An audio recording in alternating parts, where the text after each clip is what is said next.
Halo semua, Assalamualaikum warahmatullahi wabarakatuh. Nah, di sini kelompok kami akan mengolah data regresi linear berganda dipindah ke SPSS. Nah, ini datanya itu ada di Excel. Terlebih dahulu kita copy yang data di Excel ini semua kita copy dari pojok sampai ke bawah yang terakhir. Nah, seperti ini kita copy terus. Nah, kita copy. Nah, kalau sudah di copy ini, kita pindah ke SPSS-nya, guys. Agar nanti muncul hasilnya. Nah, kita pindah ke SPSS dulu. Nah, kalau sudah dipindah di SPSS gini, kita paste ya. Nanti muncul datanya seperti ini. Nah, nih. Udah ya, ini udah dipaste. Nah, caranya paste itu gimana sih? Nah, kita pencet paling atas ini, lalu klik bagian kanan. Nah, nanti itu muncul seperti ini. Nah, lalu dipencet paste. Nah, nanti hasilnya itu seperti ini. Terus, kita pindah ke variable view. Nah, nih. Nah, name-nya ini ganti seperti data di Excel tadi. X1, X1, dan seterusnya. Nah, untuk label, yang X1, X2, X3, dan Y itu diganti seperti yang ada di Excel tadi, seperti X1 itu pelayanan, X2 variabel makanan, X3 harga, dan Y adalah keputusan pelayanan. Nah, kalau sudah, kita masuk ke analyze untuk mengolah datanya ya. Masuk ke analyze, langsung regression, kita pencet ke linear. Nah, kalau sudah, gini. Nah, pelayanan dimasukkan di independen. Untuk variabel makanan, kita masukkan di independen. Lalu keputusan pelanggan, itu dimasukkan di dependent. Nah, kalau sudah seperti ini, kita save. Nah, kita centang unstandard dessert. Lalu pencet continue. Nah, lalu di OK. Nah, hasilnya itu seperti ini. Tuh. Seperti ini ya. Sudah ketemu kan hasilnya?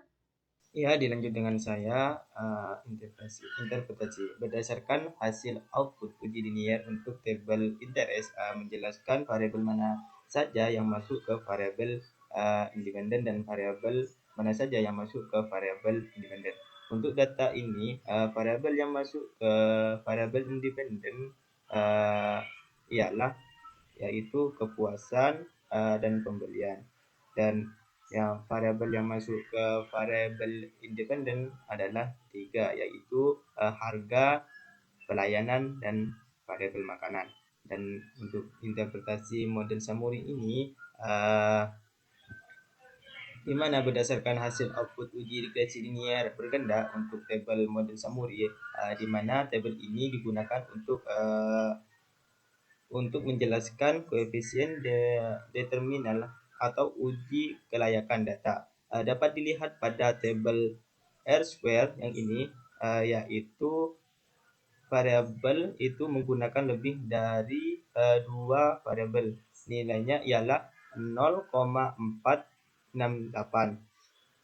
atau 46,8%, lebih kecil dari 50%, yang artinya variabel independen dalam data itu kurang menjelaskan variabel independennya, di mana sisanya itu sebesar 53,2% dijelaskan oleh variabel lain. Mungkin bisa dilanjut dengan teman saya. Nah, selanjutnya saya akan menginterpretasikan ini tabel ANOVA.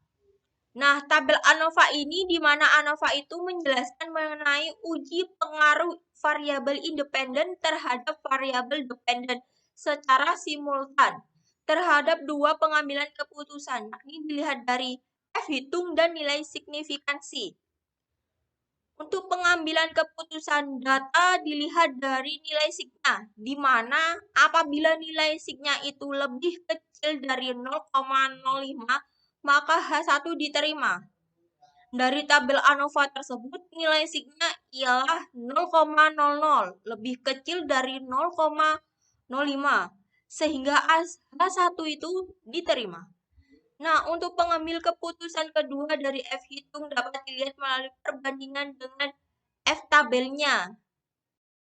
Saya Enggar Barita Putri Aradea akan melanjutkan menginterpretasikan hasil output analisis regresi untuk tabel koefisien.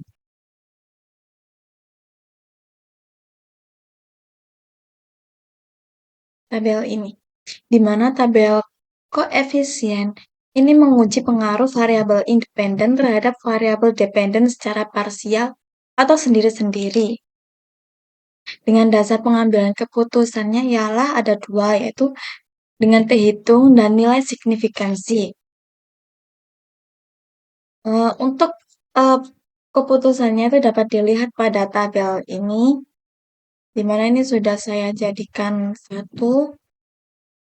Untuk T-tabel itu dihitung menggunakan rumus tin V dan jumlah respondennya.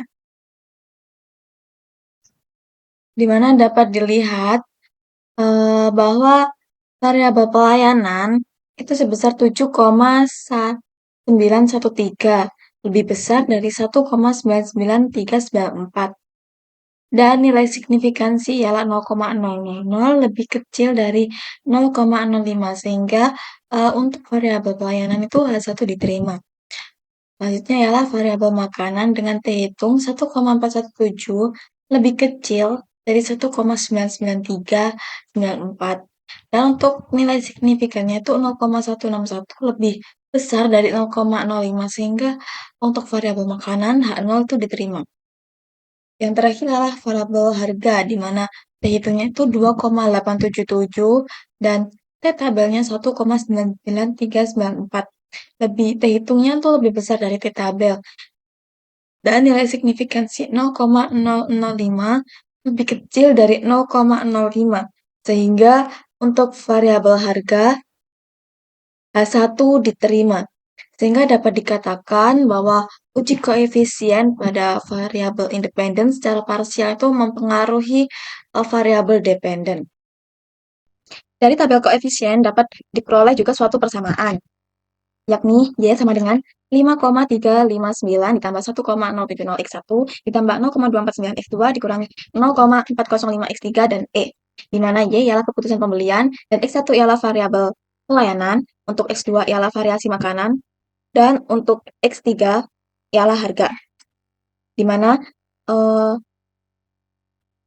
konstantanya itu ketika pelayanan variabel makanan dan harga sama dengan 0, maka nilai keputusan pembelian makanan akan menunjukkan nilai sebesar 5,359 dengan asumsi faktor lain konstan. Kemudian untuk X1, terjadi penambahan pada setiap satu satuan pelayanan dengan asumsi faktor lain konstan, maka akan meningkatkan keputusan pembelian sebesar 1,070 satuan. Nah, untuk koefisien X2, maka terjadi untuk koefisien X2, ketika terjadi penambahan 1 unit variasi makanan dengan asumsi faktor lain konstan, maka akan meningkatkan keputusan pembelian sebesar 0,249 satuan. Nah, untuk koefisien X3, di mana setiap kali harga naik Rp1 dengan asumsi faktor lain konstan, maka akan menurunkan keputusan pembelian makanan sebesar 0,405 satuan. Ini untuk interpretasi dari persamaannya. Selanjutnya ialah pada residual statistik yang terakhir, di mana residual statistik ini tuh menunjukkan bahwa model untuk memprediksi keputusan pembeli itu memiliki kinerja yang baik dengan nilai prediksi berkisar 17,0782 hingga 32,2462 dan rata-rata sebesar 23,60 dan standar deviasi sebesar 2,72823, di mana menunjukkan variasi yang wajar.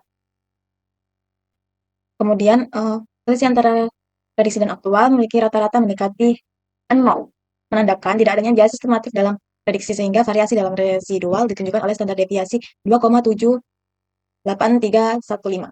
Sehingga secara keseluruhan modelnya menunjukkan hasil yang konsisten, dan model tersebut ini perlu diperiksa lebih lanjut menggunakan asumsi klasik seperti heteroskedastisitas, multikolineritas, atau korelasi dan normalitas.